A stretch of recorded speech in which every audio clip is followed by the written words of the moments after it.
Hello and welcome to a new show that I'm calling Ditch the Box. It's Randy from UC Status here. This is a new show I've put together, which is kind of a series of unboxing videos for people that hate unboxing videos, or at least the unboxing part. And you know, I say that with the greatest respect because a lot of people do actually put a lot of effort into taking things carefully out of a box and showing you the packaging and all that kind of stuff.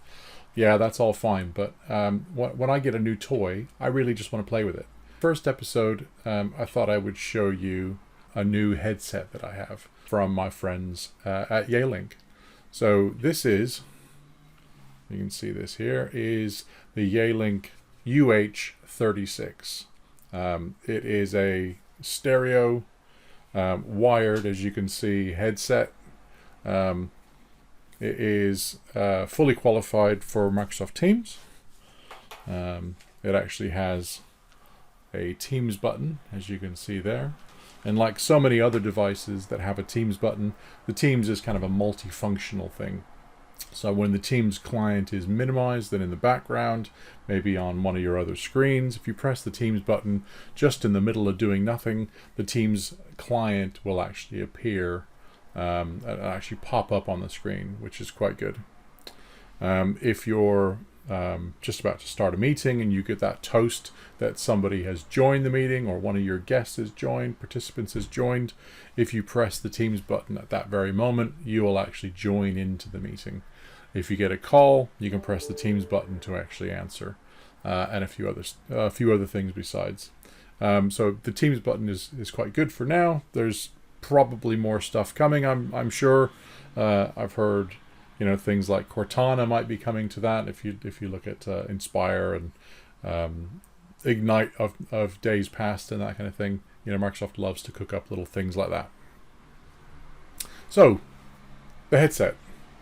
So as you can see, it's kind of a black, it's plastic, quite quality headset. It's got a little bit of padding on the top to keep it comfortable on your head. The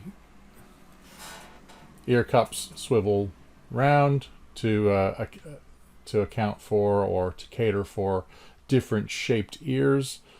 So many headsets I've tried in the past actually have a fixed ear cup, so it kind of sits on, but it doesn't actually mold to the shape of your head or your ears. So swiveling back and forth nicely accommodates for that. The microphone is nice and long, it's flexible, and actually has a little bit of some sort of metal framing or something inside, so you can actually bend it round to sit nicely on your mouth. It will actually cater for left and right, which is pretty good. Another good thing that Yealink like to point out quite often in their marketing is that the ear cups, obviously they're very comfortable, they're padded and that kind of thing, but and I think it's just a little twist, there you go, they actually come off. So this is great for if you have levers and joiners and that sort of thing, and you want to be able to hand a pair of headphones to the next person in the line to get it and that kind of thing. These are obviously going to collect a lot of sweat and skin and that kind of thing over time, so it's a good thing to be able to change them. Then just with a simple twist and a click, it actually goes back on quite nice and secure. Okay, so that's enough about the actual headphones themselves. I mean, there's not a lot else. There's no buttons or anything actually on the headphones themselves. All the actual works are down what is quite a long cord. There's a clip to pin it to your lapel or whatever. Then there's a little remote control thing here. Well, let's get it the right way around. Logo at the bottom, Teams button, as I said, and then you've got a mute button, and then an answer and end button there. What's also really cool about this is that you can't really see it there, but that is actually just a quick release but it's just a standard stereo jack, which means you can still use this with, you know, laptops with a headphone jack, or with phones that still happen to have that and aren't brave enough to change, if you like. But it means you can use it in a couple of different ways as well. This is still, you know, connected via USB to the laptop or PC that you're with, that you're on. Then you just plug it back in. So, you know, I know a lot of call center people would wear that, clip it to, you know, their clothing or something, and then walk away by using the quick release without having to take the headset off and on, which is sometimes good. And then there's a long cable again that goes from the remote down to whatever machine you're using. So quite a long cable. I don't know exactly the length, but you know, it's got to be at least a couple of meters or thereabouts. So now the other thing about the remote is there's a volume button on the side as well, which is pretty cool. So you can turn it up and down as you need to. So how do they sound? So I'm going to pause the recording, and then I'm going to change over and actually try this out and see what it sounds like for you.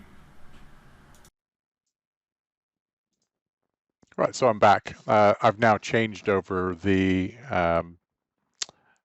audio to use the headset.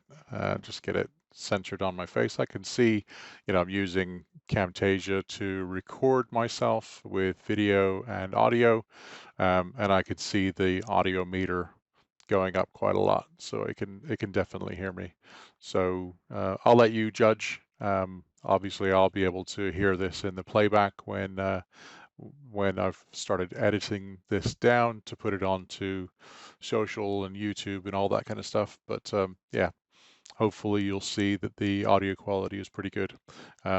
I've used it in Teams. I used it for, you know, sort of several weeks, and in fact, I used it as my daily driver when I was speaking, producing, and presenting in the ComsVerse conference, which seems like ages ago, and it never did me wrong. You know, obviously a wired headset is always the best choice when it comes to something mission critical, unless you've got, you know, really good sound setup and that kind of thing.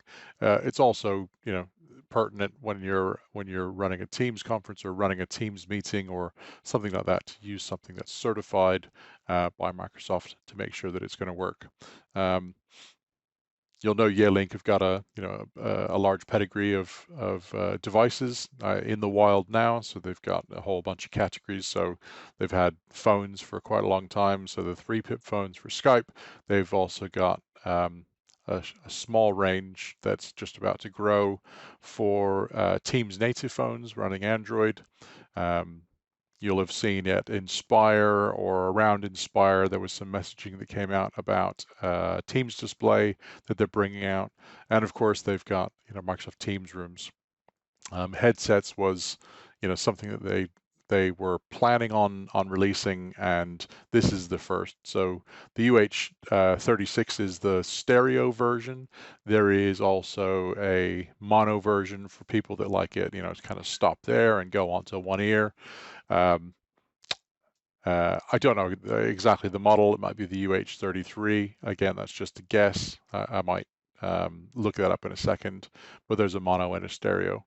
And in the roadmap, there's a bunch of other stuff coming, which I can't share with you right now. But suffice it to say, if I do get my hands on these devices, then I'll be maybe putting together another episode of Ditch the Box. So